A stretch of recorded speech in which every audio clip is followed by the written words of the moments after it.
Bravo. Korale Salem. Bari indirimbo nziza cyane. Indirimbo ya mbere ijambo rimwe nahanye ningo.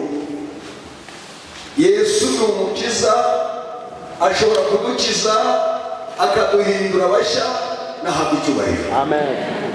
Amen. Nanone ntabwo yamuteye kuyavuga. Emera ubikore. Iri ni ijambo dusanga muri Bibiliya ryavuzwe mu mwaka 27 nyuma ya Kristo. Iyo bavuze nyuma ya Kristo ni uguhera muri rimwe Yesu avuga kugeza mu mwaka wa 27.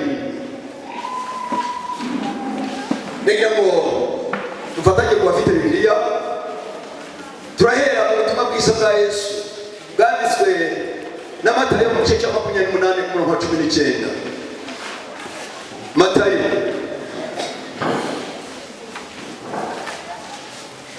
igice cya 28:19. Uyu ni umurongo nakunze kuvugaho cyane.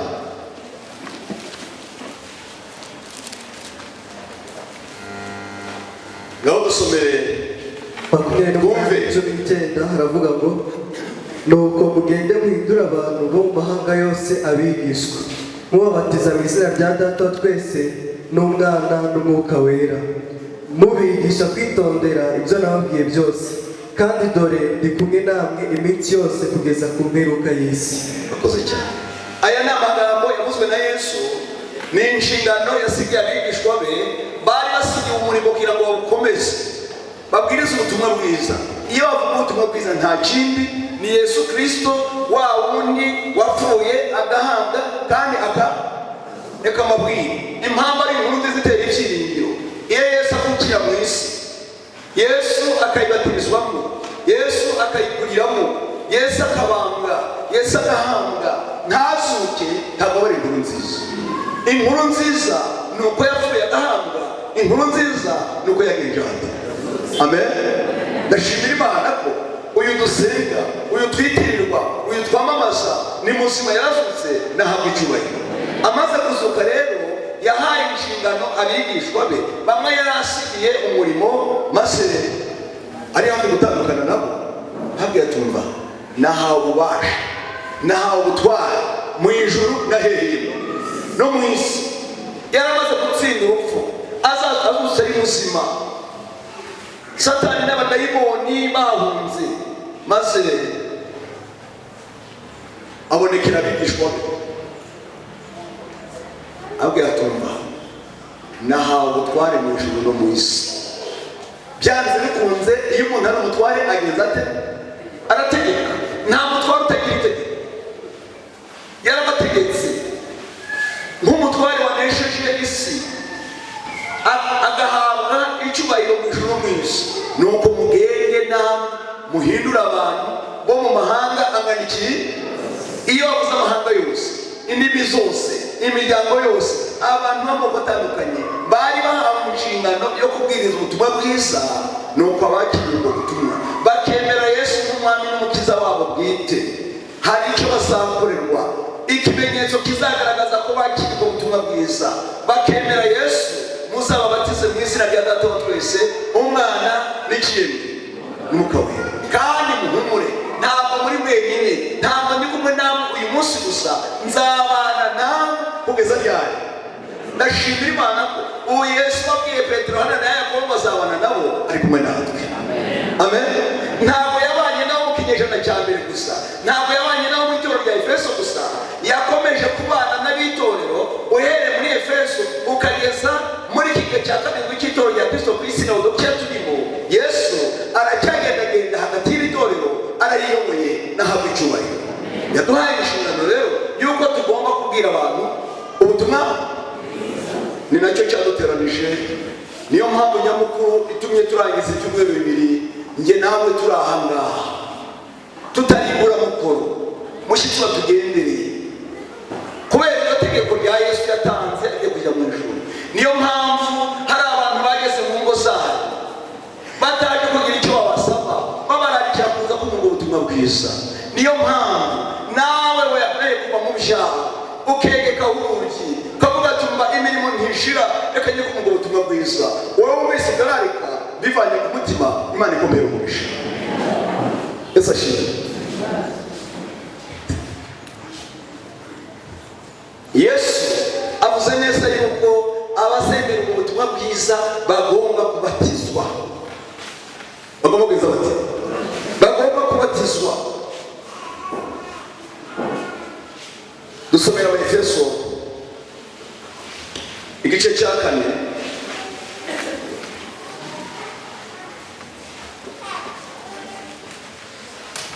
Urwandiko Pawulo yandikira Abefeso igice cya 4. Twumve ijambo ry'Imana ritubwira muri uyu mugoroba.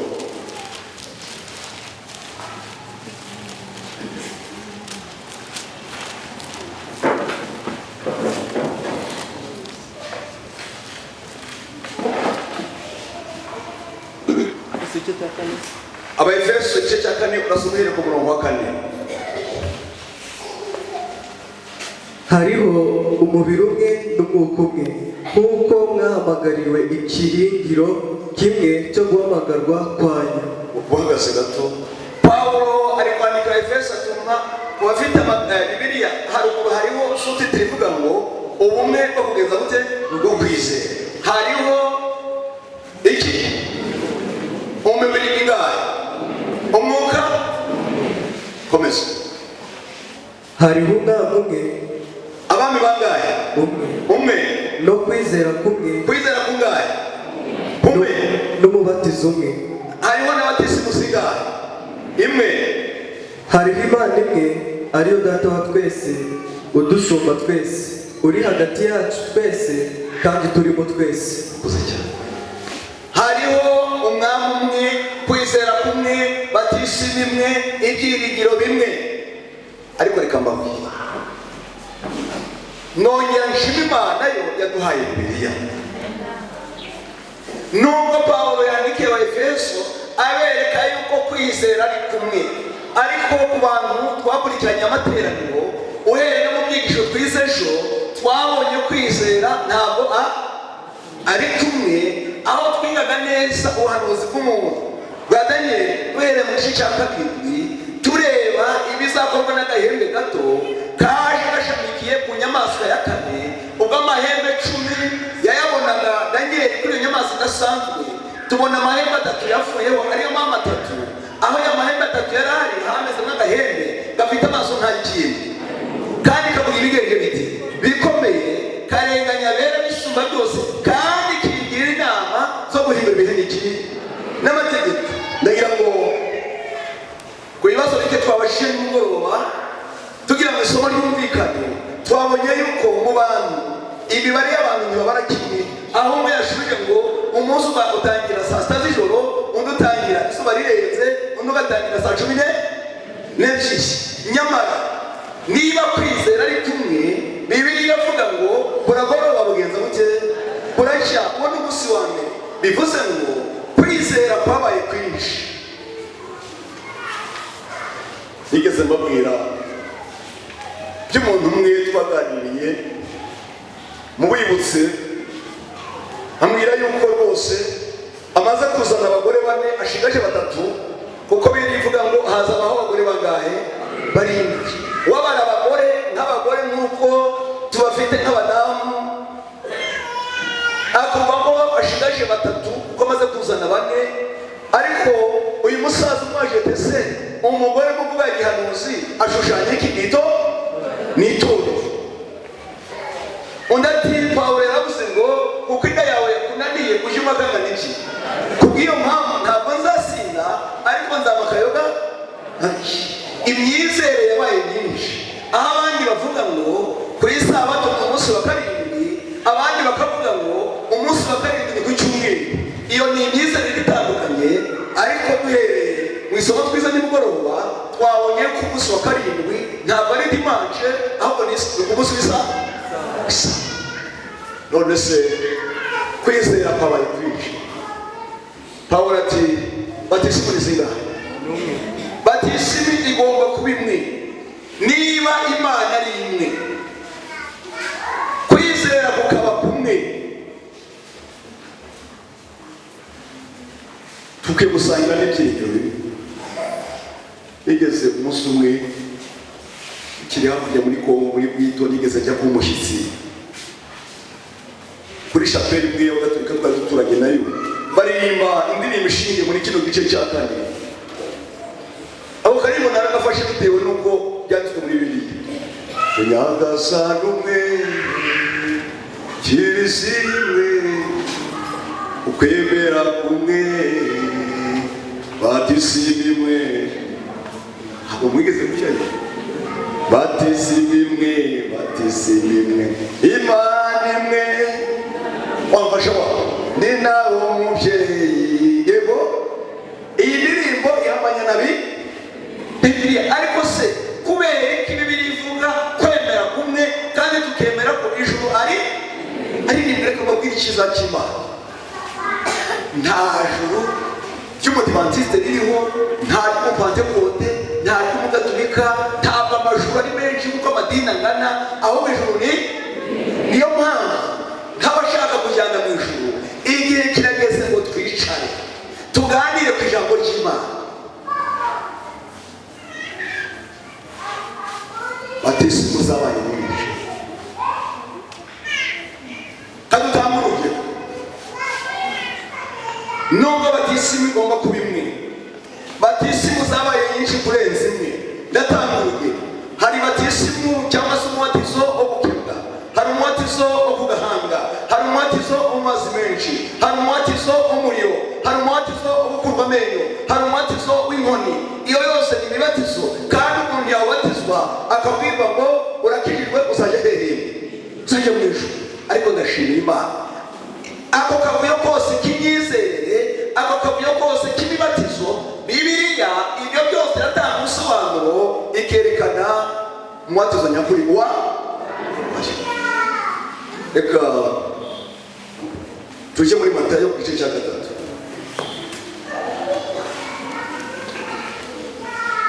Ubutumwa bwiza bwa Yesu bwanditswe na Matayo mu gice cya 3 umurongo wa 13. Kubatizwa kwa Yesu. Kubatizwa kwa nde? Kubatizwa kwa Yesu. Wao wavuze ngo ni nyenzera n'ukuri n'ubugingo, ntawe ujya kwa Data ntagenjende. Nawe yagenje ate? Yarabatijwe. Icyo gihe Yesu ava i Galilaya ajya kuri Yorodani. Yego. Asanga Yohana ngo amubatize. Nawe ashaka kumuhakanira ati, ko ari njye ukwiriye kubatizwa nawe, none ni wowe unsanze? Yesu aramusubiza ati, emera ubikore kuko ari byo bidukwiriye ngo dusohoze gukiranuka kose. Aherako aremera. Yesu amaze kubatizwa, uwo mwanya ava mu mazi, ijuru riramukingukira, abona umwuka w'Imana amanuka asa n'inuma amujyaho. Maze rivugira mu ijuru riti, ngo uyu mwana wanjye nkunda nkamwishimira. Koze cyane. Uyu Yohana yari integuza ya Yesu, mwene Zakariya na nyina Elizabeti. Mu bantu nanone bavutse mu buryo bw'igitangaza, Yohana integuza nawe yavutse mu buryo budasanzwe. Dore ko nyina Elizabeti na se Zakariya yari umutambyi, kandi uko amateka tubwira y'imikorere y'abatambyi muri icyo gihe, baje ibihe byo gukora iyo nshingano. Zakariya yari aramukiwe igihe noneho yinjiraga mu buturo bwera, marayika amusangamo amuha isezerano ko azabyara umwana w'umuhungu. Ariko arashidikanya. Zakariya yasohotse mu muturo yabaye ikiragi, ntabwo yashoboye kuvuga bitewe n'uko hari isezerano Imana yari imuhaye. Iyo ntabwo bitindaho. Igihe cyarageze, Yohana agenza atera aravuka, ariko avuka kubera impamvu. Reka mabwire izera abashyitsi, natwe kuvuka kwacu Imana idufitiye umugambi. Nta muntu wavuye kubaho gusa, Imana idafitiye umugambi. Yohana igihe cyarageze ajya kubwiriza mu butayu. Niba hari abantu babuze icyaha mu izina ryacyo, Yohana agenje ate? Yohana arimo aho yahangaraga akabwira abayobozi b'idini atumba mwabana b'incira mwe, ninde waburiye mu muhungu umushinga uzageza gute? Mu yandi magambo yaravuga ati mwabana ba Satani mwe, mwankozi z'ibibi mwe, nuko ariko nimwera imbuto zikwiriye abagenzi bati. Iryo rangurura Yohana urangurira mu butayu, ubwo butumwa bwaragiye bugera ku basirikare, bugera ku ndaya, abantu b'ingeri zitandukanye bakava imihanda yose bakaza aho ngaho kugira ngo babatizwe. Mbere yo kubabatizwa babanzaga kuvuga ibyaha byabo. Yesu ava i Galileya,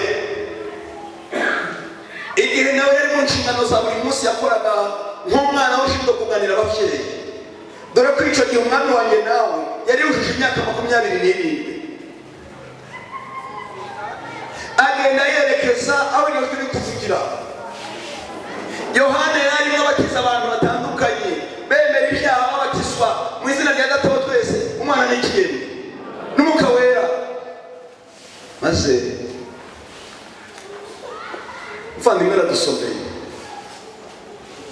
Yesu atera intambwe aja kuri Yorodani. Yohana aramwitegereza, arebye indoro ye, arebye uruhanga rwe, abona mu ndoro ya Yesu nta cyaha kigerereye, nta cyaha kirimo. Yitegereje abandi bitegura kubatizwa yari kwibisa, yitegereje amaso y'abasirikare b'indaya babatizwaga, yitegereje n'amaso ya Yesu avuga ati umva uyu we, dore nibwo bwa mbere bari banahuye, ntibari baziranye. Yohana akubwira ngo amwakire, atangira kugenza umugongo. Yohana ati ntabwo mubatiza, ahubwo kubatiza urambatiza. Yesu aramubwira ngo emera ugenze gute. Yesu ashimwe. Yesu abwira Yohana ngo emera ubikore umbatize, dusohoze gukiranuka kungana iki. Kababaza ikibazo. Yesu agiye kubatizwa yakoze icyaha. Nge nawe tujya kubatizwa twakoze icyaha, Umwuka w'Imana aradutsinda, twemera kubatizwa ngo dutange ubuhamya, kuba twasangiraga inzoga, kuba twafatanyaga kwica amategeko y'Imana n'isabato irimo. Atumva nge nemeye gupfa ku cyaha, nemeye guhindura icyerekezo, nemeye guhindura imikorere. Abari banze ndi wa wundi, nanze ubuhamya ku mugaragaro ko ntakiri wa wundi. Imana ihabwa icyubahiro. Ariko Yesu wanjye nawe nta cyaha yigeze akora.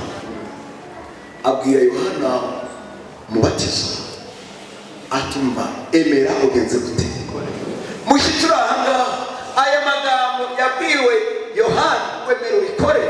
Nawe arakubwirwa muri uyu mugoroba, niba wumva ubutumwa bwiza ugasanga ijambo ry'Imana ryaragutsinze, ukumva rwose ushaka guhindura icyerekezo, ukaba ushaka rwose gutanga isezerano hagati yawe n'Imana na hagati yawe n'abantu bakureba kandi bakurusi, ukwiye kwemera ukabikora, kuko Yesu yabikoze atari umunyabyaha, ari ukugira ngo aduhe urugero rwiza. Ariko ntukanongere mbabwire, Yesu ashimwe.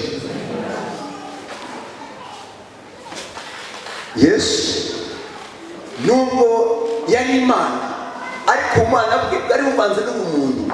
Ariko Yesu yamenyeraga iherezo mwitangira. Bivuze ngo imibatizo myinshi yavutse y'ibinyoma iriho muri iki kinyejana, n'iyabayeho mbere n'izabaho, ibyo byose mu gihe cya Yesu yarabirebaga. Noneho ashaka kutwereka urugero kugira ngo nihavuka batisimu nyinshi tuzagera ikirenge muke, twemere batisimu kiyohereja cyo yabatijwe. Ako kanya Yesu ajya hehe? Ntabwo yagiye mu muriro. Yesu yaramusanye mu mazi. Ntabwo bafashe imesani ngo bafate amazi bashyire batonyangize ku gahanga inshuro 3 ngo bavuge ngo ndakubatiza mu izina rya Patiri na Mwana na Roho Mutagatifu. Ntabwo ariko bamubatije. Ntabwo Yesu yajyanye ngo bamukubite ibiboko 300. Ntabwo Yesu bacanye umuriro ngo Yesu awucemo, ahubwo Yesu yaramanutse asanga Yohana umubatiza hehe mu mazi, arangije arabatizwa. Haleluya. Yesu arabatizwa kubatizwa umwuka w'Imana amamunukiraho mu shusho y'iki inuma amutindaho avuga amagambo akomeye humvikana ijwi rivuga ngo nguyu mwana wanjye nkunda kageze guteye kamwishimye reka mabwire izera washyitse iri jambo ryavugiye kuri Yesu ijuru rigahamya ko ari umwana w'Imana kandi yishimira Satani nawe yarabyumvise agerageza kumurwanya bishoboka byose ari nayo mpamvu yagiye kumutegera mu butayu aho Yesu yagiye gufata ibihe byo gusenga kuko nyuma yo kubatizwa niho yinjiye mu nshingano zo kubwiriza no gukora ibitangaza Imana ihabwa icyubahiro. Emera ubikore. Niba warakurikiye aya materaniro waba uje rimwe cyangwa se kabiri ukaba wumva warishe amategeko y'Imana ukaba wumva waruka mu munsi wa mbere w'icyumweru ariko ibyanditswe bikakwereka ko umunsi wa karindwi ari Sabato kandi ko ari itegeko ry'Imana ukaba warasobanukiwe neza ko Isabato itahinduwe n'umuntu ahubwo itahinduwe n'Imana yahinduwe n'umuntu ariko ubutegetsi bwa Roma yaba Roma mbirizo na Roma mpagani bifatanyije bagasimbuza Isabato bakayisimbuza umunsi muhimbano ukaba warabyumvise ejo kwiye gutanga ubuhamya ku bari bakuzi wica Isabato ku bari bakuzi urindahaya ku bari bakuzi waravuye mu byizerwa no mu mahame ongera utanga ubuhamya uvuga ati mba singiri wa wundi kandi ijwi ryavuye kuri Yesu ngo Imana wanjye nkunda nkamwishimira nawe ijwi ndakwishimira gufata icyemezo cyawe muri mugoroba Imana ihabwa icyubahiro. Yesu ashimwe. Yesu dusubira aho warugeze uburyo akimara kuva muri Yorodani byagenze biti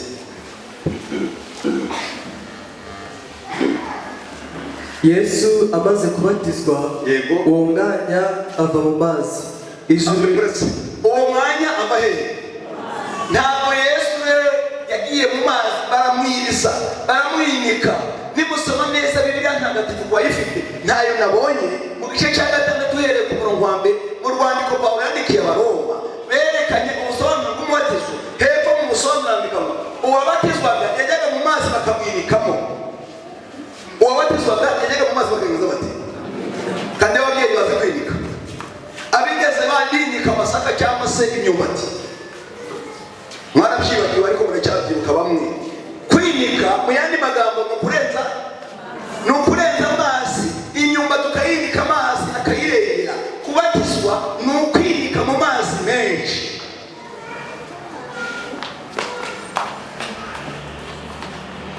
amaze kuva mu mazi rero ajya hehe ijuru riramukingukira abona umwuka w'Imana amanuka asa n'inuma amujyaho maze ijwi rivugira mu ijuru riti ngo uyu mwana wanjye nkunda nkamwishimira.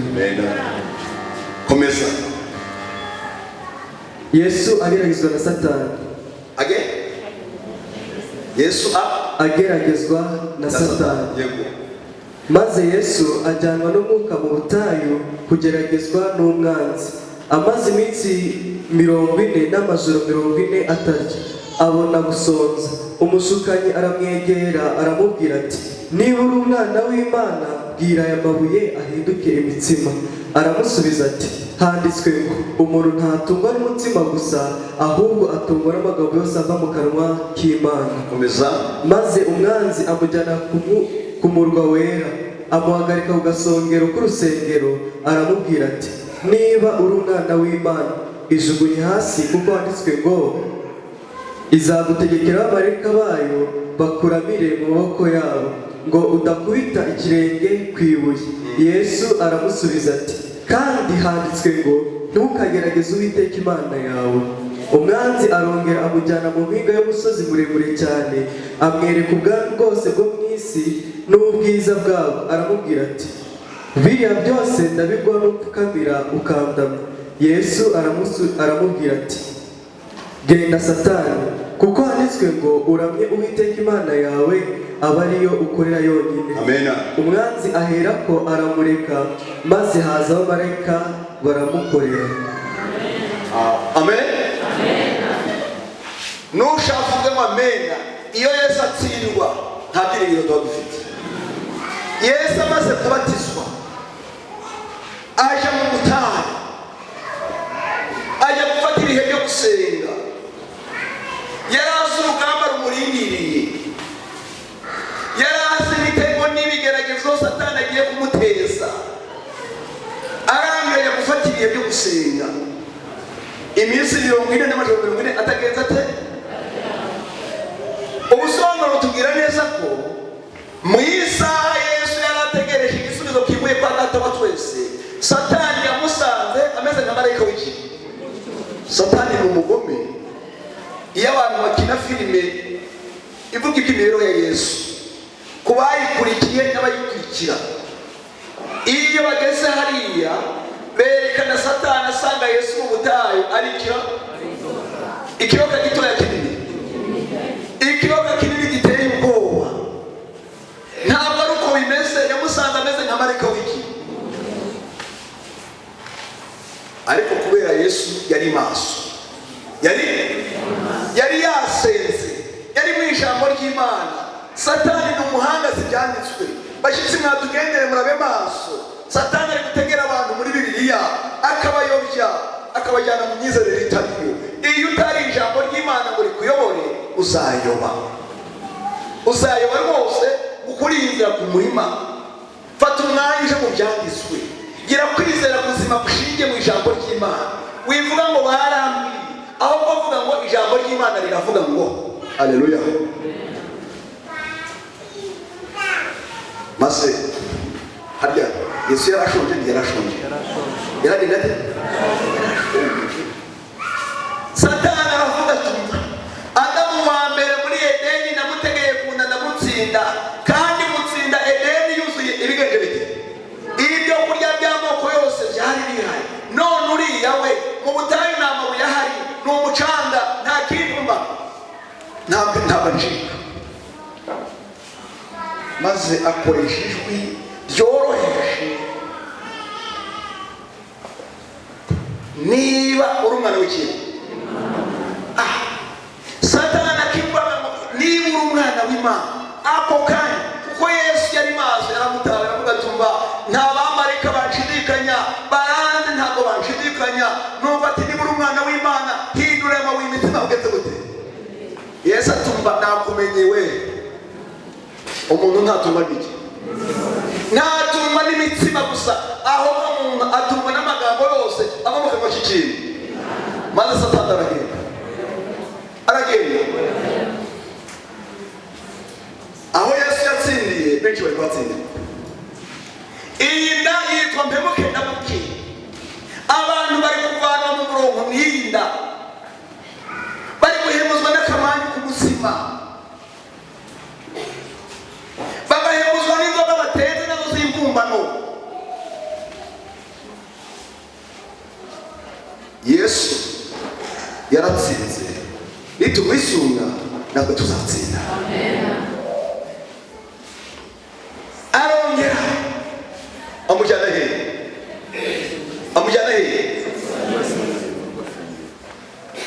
Aramubwira tuva, handitswe ngo nusimbuka izagutegekera ikintu. Bagenze bati Yesu aratsinda. Haleluya. Satani atumva handitswe ngo amwereka isi yose kandi reka mubwire nubwo isi yangiritse ariko harimo ibyiza. Yesu ashimwe. Hari aho ugera akatumva, wareba ahantu umuntu atuye, wareba inzu atahamo, wareba ubusitani buhari, wareba imbuto zihari, ukatumva hano hantu ni heza pe. Ibyo byiza byose ari bya hano mu Rwanda tumenyereye hano i Kigali nka kapitale yacu, none ufata ku mugabane w'Uburayi, ku mugabane wa Amerika, muri ibyo bihugu byateye imbere, amazu meza, jaride nziza, imodoka nziza. Nuko Satani aramubwira ngo nupfukama ukagenza gute? Biriya byose ni ibyanjye narabigabanya. Yesu aramubwira ati Satani tsindwa, handitswe ngo uzajya upfukamira Imana yonyine abayisenga banika ku cyubahiro. Yesu ashimwe.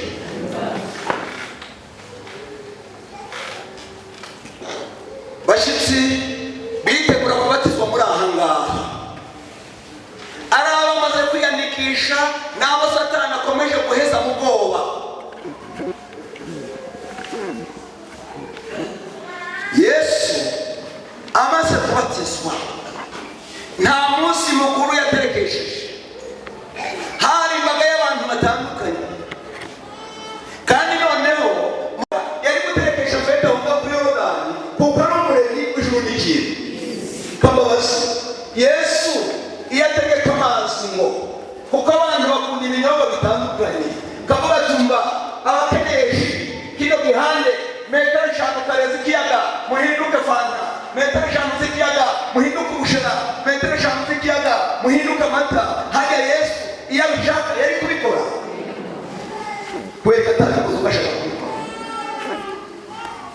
Ubu hari inzitwaza abantu batanga tese wize Yesu umwami n'umukiza wawe. Ndizeye ariko siniteguye, ndizeye ariko sinjye gute. Ese ubundi habatizwa uwizeye, habatizwa uwiteguye? Habatizwa uwizeye. Mugende mubwira abantu bose ubutumwa bwiza. Abizeye bakabatizwa bazageza bati, uwizeye akabatizwa azakizwa, ariko utizera azakizwa witeka. Tumva ntabwo twiteguye. Icyambere nabwiye papa na mama barambwira ngo ndabatizwa ubutaha kubera nta mafaranga bafite. Ayiki ntabwo yiteguye, nta mafaranga yo gushumesha, ntabwo nabona umuceri, ngomba guteka n'agafiriti, ngomba gushaka n'agafanta. None se abantu babatizwa bakaza mu rugo singa icyongereza gute? Uri kubisoma he? Yesu umuremyi w'ijuru n'isi yavuye mu mazi, ahubwo kujya muri fete ajya mu butayu gusenga. Ahubwo numara kubatizwa bati ngusenge kuko Satani agiye kukurwanya. N'impamvu usanga abantu benshi babatizwa nyuma y'icyumweru kwezi bakabivamo, nuko bamaze kubatizwa barya umuceri na kawunga, ariko ntibigeze bari ijambo ry'Imana. Batungwa n'imitima gusa, ariko ntibatungwa n'amagambo yose amaboko bakigenda. Noneho ibanga ryateye Yesu gutsinda Satani arariduhisha, araribahisha, nuko benshi ugasanga yongeye gusubira mu byaha yavuyemo kuko atigeze agira ibihe n'Imana. Yuvuga ngo ntabwo mbatizo siniteguye. Ababazi ntabwo nabaye umusirikare, kandi imyaka ngezemo ntikinyemerera kujya mu gisirikare cyangwa ndi umusirikare wa Yesu, kandi nawe niba ubishaka kandi niko bizi. Umusirikare ukiri ku rugamba ahanganye na adui, indege ziri kumurasa, kajorite ziri kugwaha, mayiti ziri kuboneka. Hari ubwo cya gisirikare cyagenda batuma nubwo intambara ikomeje, nubwo abantu bari gupfa, ariko muze tubyina intsinzi. Byashoboka wowe urabyina intsinzi ukaba umusimuko, Satani ari kugusheringa ejo aragutera nutaba amaso bya kinyendaro, nutaba amaso gusubira mu ngoga kandi warazivuyeho, aho utasenze mugiye gutera umunsi mukuru. Ibanga n'ingingo umunsi mukuru w'abizera tuzawuhaba tugeze mu ijuru, aho tuzaba tunesheje Satani, tunesheje isi, tunesheje umubiri, tunesheje n'icyaha. Umunsi mukuru tuzawuhaba tugeze mu ijuru, ngo nitugera mu ijuru Yesu azatuyobora. Haleluya. Yesu azagenda, Yesu azatuyobora, maze tugaburire atujane ku giti cy'ikibi cy'ubugingo, tujya ku ruzi rw'amaziki, tugende tujya dutura. Icyo gihe dukwiye kuzagira intsinzi, kuko adui wacu witeka ryose wa Satani azaba yatsinzwe n'urupfu rwatsinzwe. Tugeze mu gihugu cy'amahoro masa atagira impinduka, bifuriye gutsindira muri Yesu. Imana ibahezagire. Yesu ashimwe. Dushaka kwitwaza impamvu zituma umuntu atabatizwa neza. Iyo wemera kuri umunyabyaha bavuga ati ntabwo nabatizwa uko n'ubundi biterane, ejo baramubwiye ngo tuzahurira kuri hoteli, ugiye kubwirwa n'urugero ntazi. Iyo ufite icyaha biza ukaba udashaka gukireka, ntabwo wabatizwa. Ubu kubatiza bene uwo muntu ni ubugome bukomeye bwo kumuhamba n'ubuzima. Ariko niba wumva uzinutswe icyaha ukaba ushaka gutanga ubuhamya kuba mwasangiye ibyaha runaka, ukababwira ngo singirwa emera ubikore. Haleluya. Emera ubikore ku isabato ubatizwe, kandi ubatizwe rwose ubivanye ku mutima, umwuka w'Imana abane nawe. Kandi nanone umenye ko winjiye ku ntambara. Iyo umusirikare amaze kupasi avuye ku myitozo, umuyobozi w'ingabo yamaze kubambika, bamaze kwambara inifomu y'igihugu, ako kanya babasira bandi magambo imbunda. Iyo aguye bavuze ngo aguye kutse ku birunga wabasize uwo munsi uratabara n'utabara. Niyo mpamvu n'umara wamaze kubatizwa umenye ko agiye ku rugamba, satani yaguye agiye kugusheringa, nawe ugomba gufata intwaro nta musengero, intwaro nta masasu mugahangana, kandi wizeye ko kapiteni w'urugamba ni Yesu yaratsinze nawe azakuneshereza. Yesu ashimwe. Emera bikora gushyirwa. Hari ibibazo bikunda kuvuka, ate se ko naje uyu munsi nkabanje kabiri gusa nawe ari umunsi cyo gusa nshobora kubatizwa nde? Mwareka gakomeza kwiga. Ese Bibiliya bivuga wiki? Ngaho reka turebe ibyakozwe n'intumwa.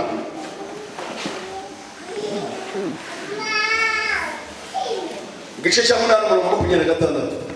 Twibute cyane. Emera ubikore. Umunyetiyopiya n'inkone yizera Yesu. Umunyetiyopiya w'inkone ariko yizera Yesu. Etiyopiya nahijya muri Afurika. Bukeye marayika w'umwami Imana abwira Filipo ati, haguruka ugane ikusi, ugere mu nzira imanuka iva Yerusalemu ukajya i Gaza, ya yindi ica mu butayu. Arahaguruka aragenda. Nuko haza umunyetiyopiya w'inkone, umutware w'umunyabyuma w'ibintu byose bya Kandaki, umugabekazi w'Abanyetiyopiya. Yari yaragiye i Yerusalemu gusenga. Yasubiragayo yicaye mu igare rye asoma igitabo cy'umuhanuzi Yesaya. Umwuka abwira Filipo ati, sanga ririya gare ujyane naryo. Filipo arirukanka yumva asoma igitabo cy'umuhanuzi Yesaya. Aramubaza ati, ibyo usoma ibyo urabyumva? Undi ati, nabasha nte ntabonye ubinsobanurira? Yinginga Filipo ngo yurire bicarane. Ibyo yasomaga byanditswe byari bigwa. Yajyanywe nk'intama bajya mu igabiro, kandi nk'uko umwana w'intama ucecekera imbere y'ukemura ubwoya, niko atabumbuye akanwa ke. Ubwo yicishaga bugufi, urubanza rwari rumukwiriye baramukuyeho. Umuryango we uzamenyekana ute ko ubugingo bwe bukuwe mu isi? Iyo nkone ibaza Filipo iti, ndakwinginga mbwira, ayo magambo umuhanuzi yavuze kuri nde? Yayivuzeho cyangwa yavuze ku wundi? Filipo aterura amagambo ahera kuri ibyo byanditswe amubwira ubutumwa bwiza bwa Yesu. Bakigenda mu nzira bagera ku mazi. Bakigenza bate? Ni bangahe? Babiri. Bangahe? Inkone nande? Na Filipo. Harimo abadiyakoni, harimo abakuru b'itorero, n'abantu bangahe? Komeza turaza kubivugaho. Iyo nkone iramubaza iti, dore amazi, ikimbuza kubatizwa n'iki? Filipo arayisubiza ati, niba wizeye mu mutima wawe wose birashoboka. Nayo iti, nizeye Yesu Kristo ko ari umwana w'Imana. Itegeka ko bahagarika igare, baramanukana bajya mu mazi. Baramanukana bajya hehe? Mu mazi. Bombi Filipo n'inkone arayibatiza. Bavuye mu mazi, umwuka w'Imana ajyana Filipo, inkone ntiyasubira kumubona. Nuko ikomeza kugenda inezerewe. Ariko Filipo abonekera muri Azoto, agenda abwira abantu ubutumwa bwiza mu midugudu yose, kugeza aho yagereye i Kayisariya. Yesu ashimwe. Tuhabonye igitekerezo cy'abantu bangahe? Babiri. Hari inkone yari ivuye Yerusalemu gusenga, isubiye iwabo muri Etiyopiya. Iriya nkone yari yicaye mu igare, ari gutaha, ari gusoma igitabo cy'umuhanuzi, ariko yari afite ikibazo. Ubwo buhanuzi yasomaga ntabwo yagenzaga ati. Birashoboka ko nawe hari byinshi wasomye utasobanukirwaga. Ndashimira Imana ko binyuze mu ijambo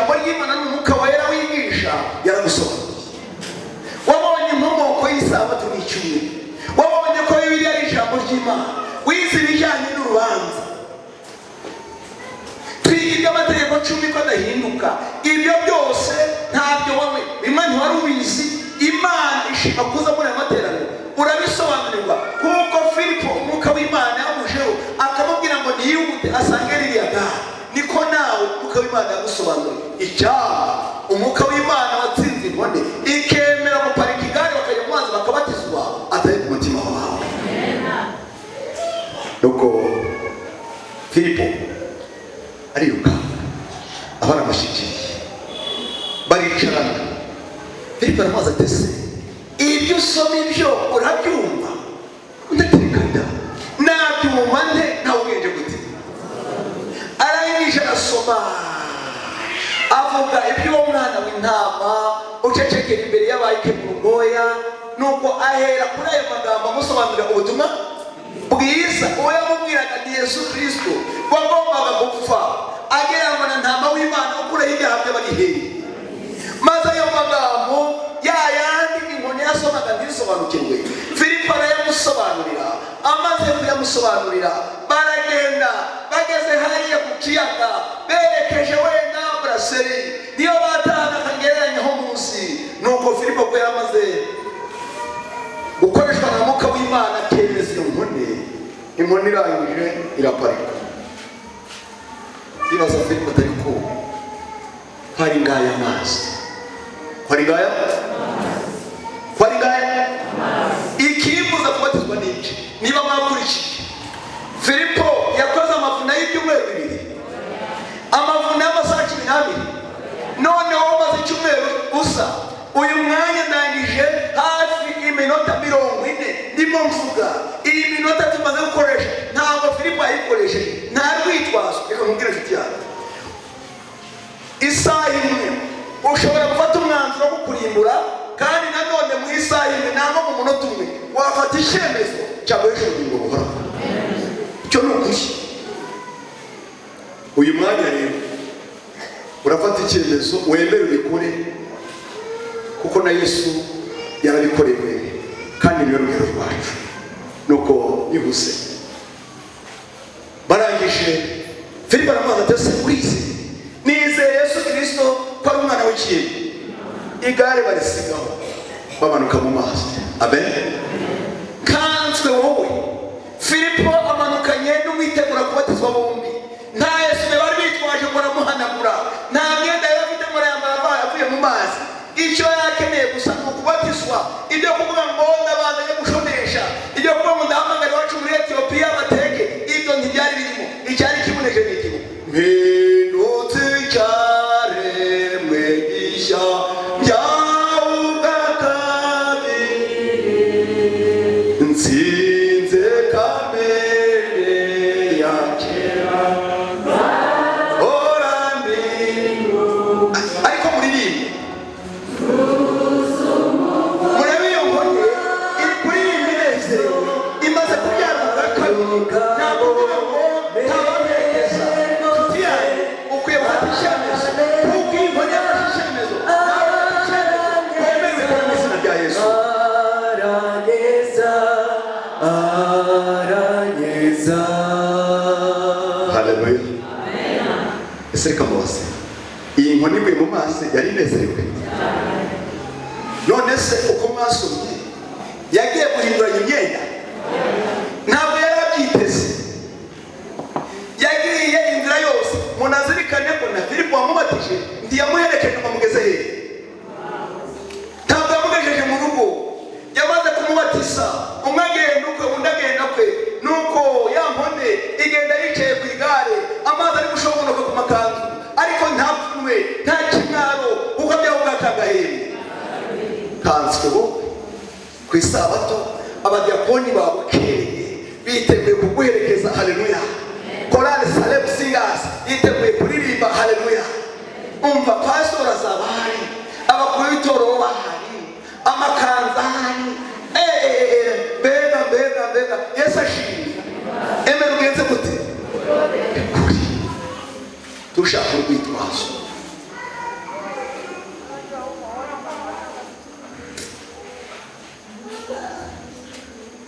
niba hari igihe nigeze neza ku bantu baturutse muri Bwitu, pasiteri wambatije ni umupasitori witwa Abeli Batege. Hari umuzi yambatije mu mugezi witwa Bwitu, yarambatije navumba nkimara kuva mu mazi ntaranavamo ngo nzamuke, ahubwo nkimara kuguruka navuga nti mu mutima mvuye naje mu ijuru, kuko nari mfite kwizera n'ubwo mu mutima ndashubiranye numva ndanezerewe. Rero mu kubatizwa biraba byiza. Haleluya. Emera nawe ubikore. Kugira ngo nabatizwe mvuye mu rugo, na nabatizwe mu rugo batabizi, hari muri vakanse nagiye inkazi, ndangije bamaze kubatiza inkoni nari ifite mu rubingo, ndangije mfata inkoni nisubira mu nka icyo kuri fete nagiye inka zaratashe mu mata nshira Imana. Hadi ngo narabatijwe sinabatijwe. Kisashi. Emera ugenze gutera, emera ubikore. Umunsi mukuru humura nunesha Yesu azagutegekera. Amen. Kandi azakugaburira ni iby'ijisho bitigeze kugenda gute, ni iby'amatwi atigeze kugenda gute, ibitarigeze kwinjira mu mutima w'umuntu, ibyo byose Imana yabisezeraniye abagenza bati embera ubikore uzaboneke muri ibyo birori.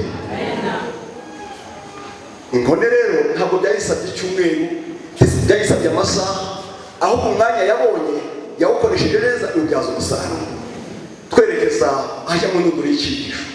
Ese birashoboka ko umuntu ashobora kongera kubatizwa yarabatijwe mu mazi menshi?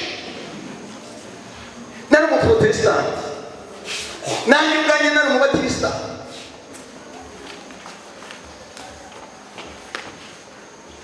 Ese bimeze bite? Dusomere ibyakozwe n'intumwa igice cya 19 umurongo wa mbere.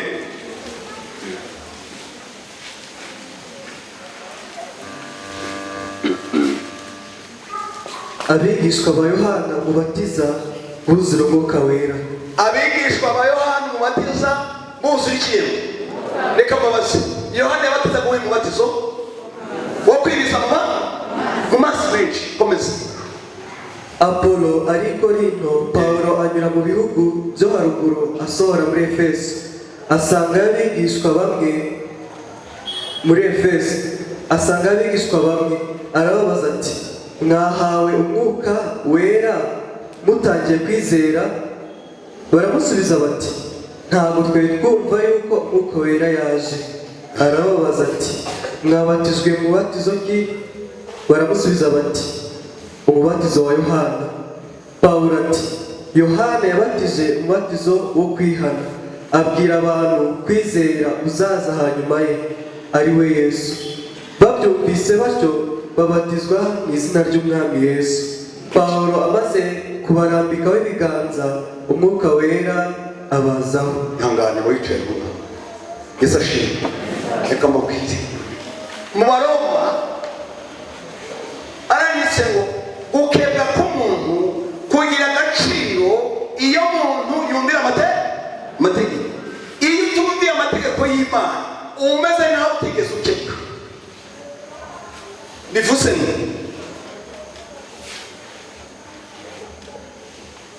niba barabatijwe utyo ariko ukabatizwa mu by'ukuri hari ukutazi amategeko y'Imana utarayigishijwe, kuko mu bintu bitatu bituma umuntu abatizwa, icya mbere ni iki?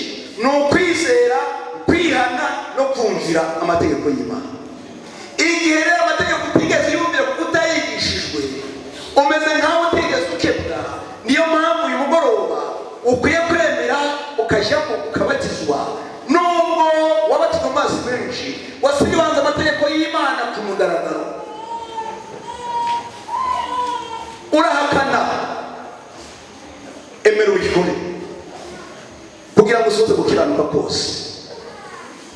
Wafite igatigisi ku rupapuro rwaho rwa 20 nabwo ku kigo cya 20 baranditse batisimu yo kwinika niyo yonyine ikiza. Abakristo b'amatorero amwe bahamya ko bagomba kubatiza binika ubatizwa kuko Yohana Batista yabikoraga.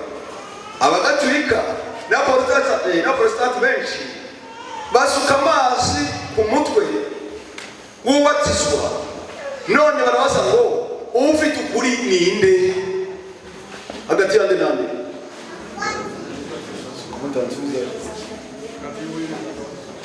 Abakristo amatorero amwe bavuga ko kwinika ariwo mubatizo, kandi koko barabihamije kuko ariyo Yohana yagenzaga ati. Ariko mu Abagatulika n'Abaprotestanti benshi bo bakoresha amazi mu gahanga, none barabaza ati se ufite ukuri ninde? Hano barashubije Yohana Batista yabatije Yesu mu mazi Yorodani, ariko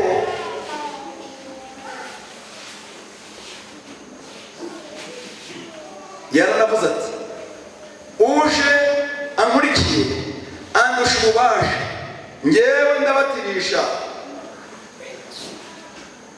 amazi, naho we azabatirisha Roho Mutagatifu. Abakristo ba mbere bakomeje kubatiza binika mu mazi. Ubu nabwo dushobora kubatiza twinika mu mazi menshi. Aha ni gatatu muri gusoma, naho bemera ko mu isezerano rya kera buryo umubatizo wemewe na Bibiliya ni ukwinika hirindwi mu mazi menshi. Impamvu tuba dusomye nk'ibi ni ukugira ngo wumve imba n'imvano, ntabwo ari ukugira ngo usebye itoro cyangwa idini runaka, ababwira ngo mva niba ubatizwa mu mazi menshi menya inkomoko yayo. Ejo nimugora twabikomojeho twasanze neza kuko icyumweru cyazanywe n'agahembe gato. Nanone umubatizo wo ku gahanga nawo watangirwa n'umwami Constantine, umwami w'Abaroma b'abapagani, nk'umuntu w'umunyacyubahiro wihanye bya nyirarureshwa ari igikoresho cya Satani. Aravuga ati mba nanjye nimubatize ariko nk'umwami w'abantu, ndetse banateka baravuga ngo hari no mu gihe cy'ubukonje aravuga ati mba nimubatize ariko mushyira amazi ku gahanga. Kuva ubwo umubatizo wo ku gahanga winjira mu itorero rya Gikristo, ubuyobe buraza. Ariko Bibiliya iravuga ngo Emera ubikore. Yesu aremera ajya mu mazi, Yohana aramubatiza, amaze kuva mu mazi umwuka kumanukiraho, Imana ihabwa icyubahiro.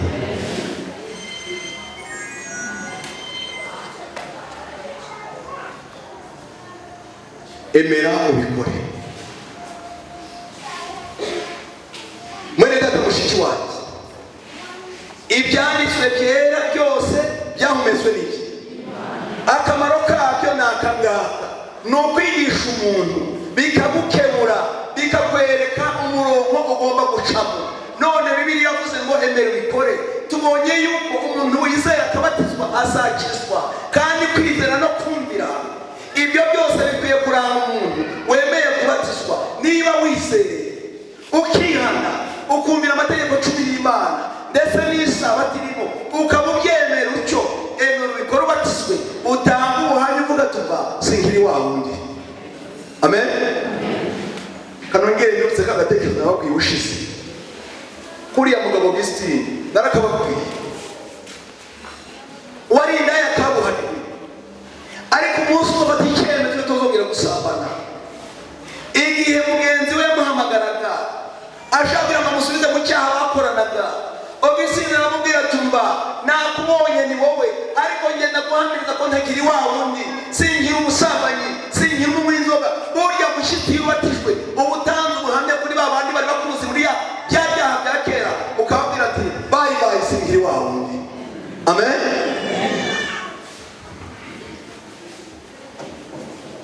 Reka nifuriza abadivantizi umunsi wa karindwi bari aha ngaha, niba barabatijwe mu mazi menshi, ndagusaba mu izina ry'Imana Data ushobora byose, reka twakire umubatizo wa Mwuka Wera, utwongere tubatizwe bundi bushya, tubibe ibyaremwe bishya, tugendere mu mirimo mishya, tugendere mu mibereho mishya, dukore ibyo Imana ishaka, dukore ibyo Imana ishima. Yesu naza ubwo azakenyera akatugaburira, akaduterekera umunsi mukuru, ye nawe tuzaboneke muri icyo gitaramo tubikesha Yesu twizeye, akatuneshereza umwanzi, tukazabana n'Imana bacu iteka ryose. Niko gusenga kwanjye muri uyu mugoroba mbibifuriza mwese nanjye ndimo mu izina rya Yesu. Emera ugenze gute? Ndashaka ibiganza by'abashiki banjye na bene data niba baje muri amateraniro bamaze kwiyandikisha bagomba kwemera kubikora bakagera ikirenge mu cya Yesu, kuko Yesu yabatijwe bakabiteguye kubatizwa nabo. Niba bahari nibazamura ibiganza. Muze hano imbere, muze hano imbere, muze hano imbere. Hari wisoko ituku Mutamuke vuba muve mu mwuka.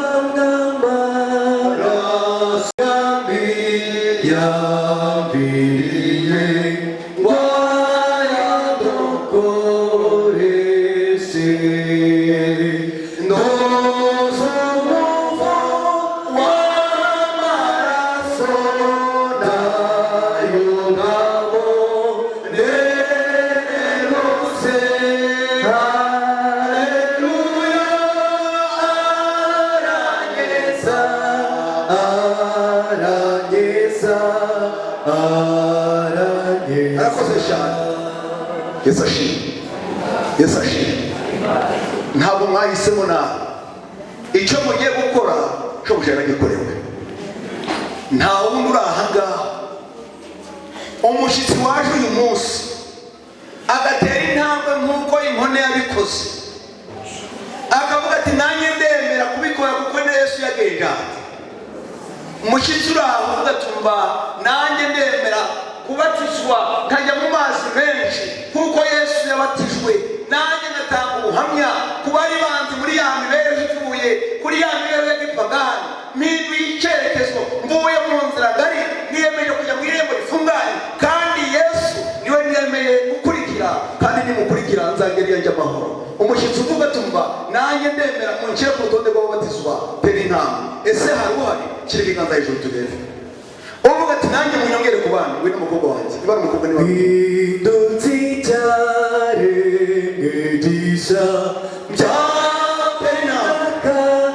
ariko utasigara wicaye humura bamugoba. Imana iguha umugisha. Nta wundi uvuga tumva nanjye rwose ndashaka kubatizwa. Umubatizo ntabwo ucika.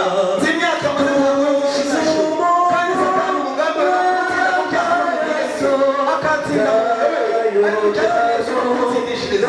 Niba wumva rwose fata icyemezo ukabikora kuko Yesu yabikorewe, nawe ukabikorwa. Niba ari umugabo wawe ntacyo uzamubura. Urakoze cyane. Uretse gatoya. Yesu ashimwe. Yesu ashimwe. Muntu w'Imana zambiruka bukanze gatahamya. Niba wumva koko ijambo ry'Imana rigutsinda, ukumva rwose hari uburyo wasiribanza amategeko y'Imana utayazi, nk'uko ya nkone yasomaga ibyo itazi, ariko Filipo akagusobanurira, yamara kubisobanurira akemera agatsindwa akabata icyemezo cyo kubatizwa, nawe tera intambwe muri uyu mugoroba. Yesu yiteguye kukwakira. Niba hari tera intambwe tujya gusoza umucyo tera intambwe.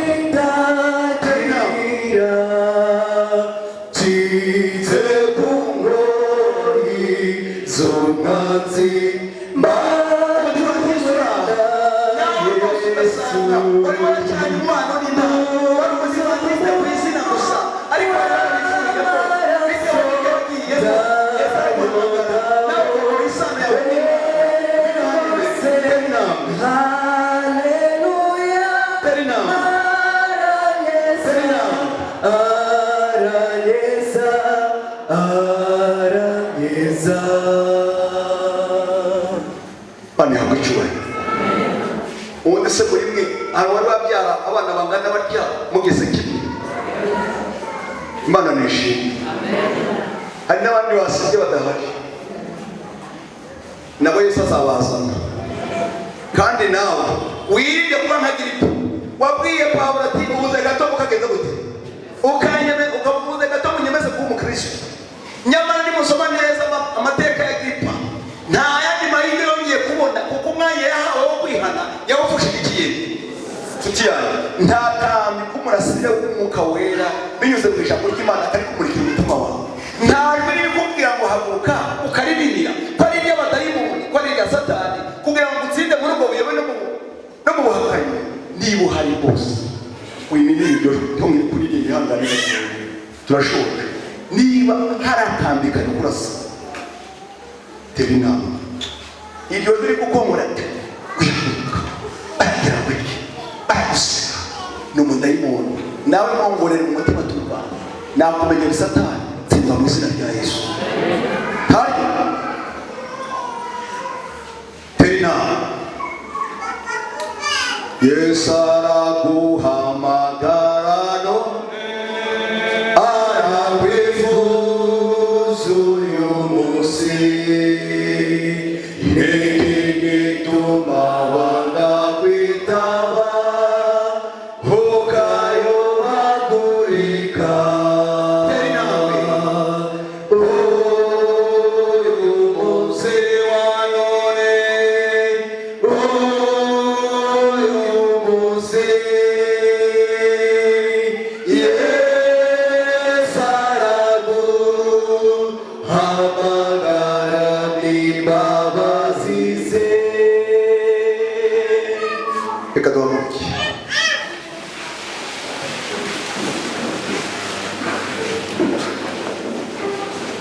icyakora Yesu yaciye umugani w'umugabo ufite abana babiri, abwira umwe ngo jya mu ruzabibu, undi ati ndajyayo data, undi aramubwira ati ntabwo njyayo. Wa undi wavuze ngo ntabwo njyayo ageze nyuma aritaba agenza ati birashoboka ko nawe ari none ari ejo iryo joro kurinira wakubwira ko isubiraho muri iri joro ukavuga ati umva nari nabyanze ariko ndabyemeye, Yesu arakwakira. Reka dusenge Imana. Data wa twese ugira neza udukunda uri mu ijuru, turagushimiye habwa icyubahiro. Tugushimiye urukundo wadukunze tutarabaho rwatumye utanga Yesu, nawe akemera akava mu ijuru akaza mu isi akaba igitambo mu cyimbo cyacu. Iyi si tuyifitiyemo ibyiringiro bidashingiye ku cyo turi cyo, bishingiye ku cyo Yesu yatugeze cyo. Yesu warakoze uhabwa icyubahiro. Tugushimiye umwuka wera wadusigiye agasigara mu cyimbo cyawe hano ku isi. Ni wewe wemeza umutima w'umunyabyaha umushoboza kwihana no gucika kw'icyaha. Ni wewe ukoreye mu ijambo yahumekeye mu baryanditse ritsinze imitima yacu. Natwe abasanzwe dukeneye umubatizo wa mwuka wera. Dushoboze guhinduka mu mikorere, dushoboze guhinduka mu myitwarire, kugira ngo uhereye umunsi aho dutaha, aho dutuye n'aho dukorera tugaragaza Imana yacu. Tugushimiye guhamagara kwawe kwiza, guhamagaye abahungu n'abakobwa bawe baritavye baje imbere yawe. Ntabwo bategereje kwitaba Imana ariko bapfuye, ahubwo nta witaba Imana yapfuye, umuntu yitaba Imana agihumeka. Bitabye irarika ryawe, bagiranye nawe isezerano yo kuhereye umunsi bemeye kubatirisha umwuka wawe ku isabato, bakabatizwa mu mazi menshi.